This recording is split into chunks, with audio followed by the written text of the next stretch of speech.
Red colour ಬಾವುಟ ಹಾಕಿದ ನಂತರ ನೀವು ಯಾವುದೇ ಬೀಚಿಗಾಗಲಿ ನೀರಿಗಾಗಲಿ ಹೋಗಬಾರ್ದು ದಯವಿಟ್ಟು.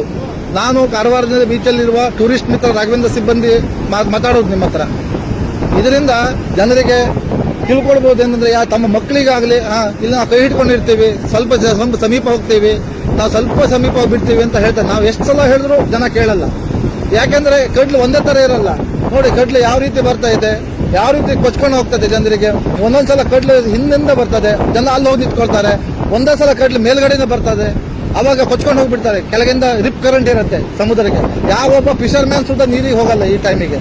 ಆದರೆ ಬಂದಂತ ಪ್ರವಾಸಿಗರು ನಮ್ಮ ಮಾತಿಗೆ ಬೆಲೆನೇ ಕೊಡಲ್ಲ. ಒಂದೊಂದು ಟೈಮಿಗೆ ನಾವು ಇಷ್ಟಕ್ಕೆ ಹೇಳ್ತೀವಿ, ಯಾರ ಸಲುವಾಗಿ ಹೇಳ್ಕೊಳ್ತೀವಿ, ಯಾವುದೇ ಇನ್ಸಿಡೆಂಟ್ ಆಗಬಾರ್ದು ಅಂತ ಒಂದು ರಿಕ್ವೆಸ್ಟ್ ಮಾಡ್ಕೊಳ್ತೀವಿ ಪ್ರವಾಸಿಗರಿಗೆ. ಯಾಕಂದರೆ ನೀವು ಕಾರವಾರ ಆಗಲಿ ಕುಮಟಾ ಆಗಲಿ ಯಾವುದೇ ಸಮುದ್ರ ತೀರಕ್ಕೆ ಮಳೆಗಾಲದಲ್ಲಿ ಜೂನ್ ಜುಲೈ ಆಗಸ್ಟ್ ಯಾವುದೇ ಟ್ರಿಪ್ ಕೈಗೊಳ್ಳಬೇಡಿ ಅಂತ ವಿನಂತಿ ಮಾಡ್ಕೊಳ್ತೀವಿ.